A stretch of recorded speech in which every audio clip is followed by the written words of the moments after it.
Hey guys, Tanya here, and today's lesson is about this phrasal verb to pick up, pick up.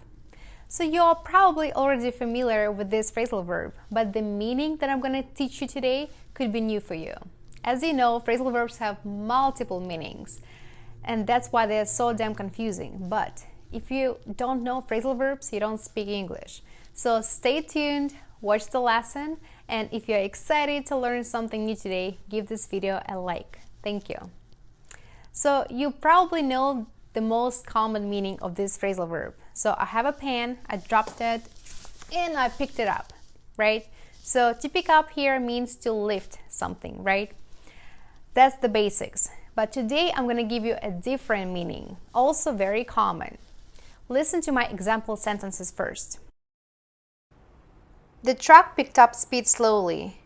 The wind always picks up in the evening. The economy is finally beginning to pick up again.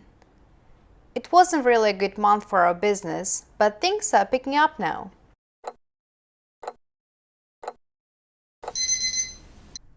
So, did you guess the meaning? Let's see.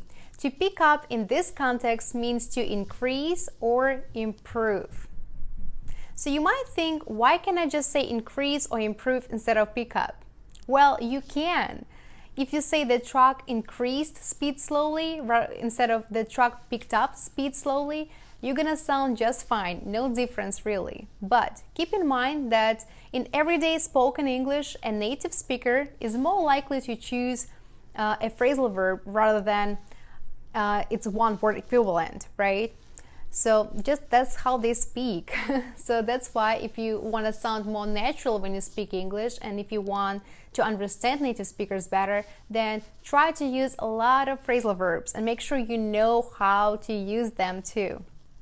That's your lesson for today, guys. Please don't forget to practice, make your own sentences with this phrasal verb, write them in the comments below so I can give you my feedback. And also, remember, if you want to learn more phrasal verbs, the most effective and natural way, there is a place for you to go. Join my phrasal verbs course and start expanding your vocabulary today. Thank you so much for watching, and I'll see you soon.